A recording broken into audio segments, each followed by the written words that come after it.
would leave the stage and you know, playing to 20,000 people and come off stage, get into a van, and basically I'd come off stage, get into a van, go back to my hotel, go in the shower, and either I would cry in the shower for about 20 minutes or I would just take a nice shower and be happy. Cry because I didn't think I did a good show.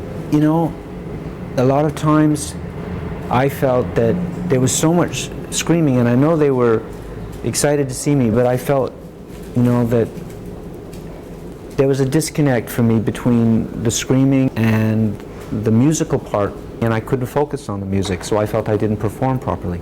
I wish I had the maturity that I have now when I was 23, 24. I see life, you know, in a much more balanced way then.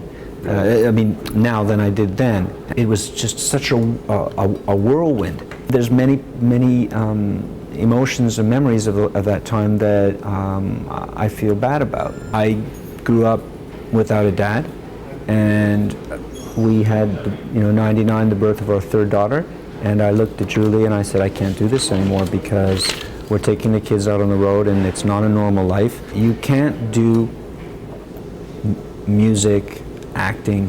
This is just Corey Hart speaking.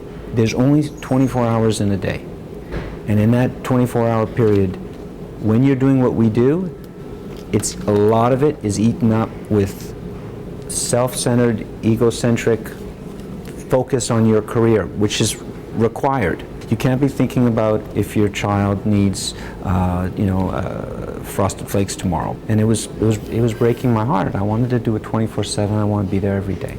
15, 12, 11, and 7. I got 3 daughters that are training, want to play pro tennis.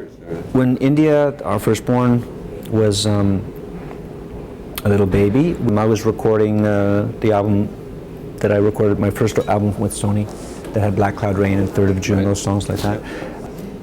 I was just playing socially tennis, just loved the sport, I introduced it to Julie, we'd play it all the time. India's on there growing up on the tennis court, watching her mom and dad play. I was friends with Chris Everett, the tennis player. One thing led to another, and she just picked up a racket and started to play when she was 5. And she got the bug, it passed on to sister number 2, it passed on to sister number 3.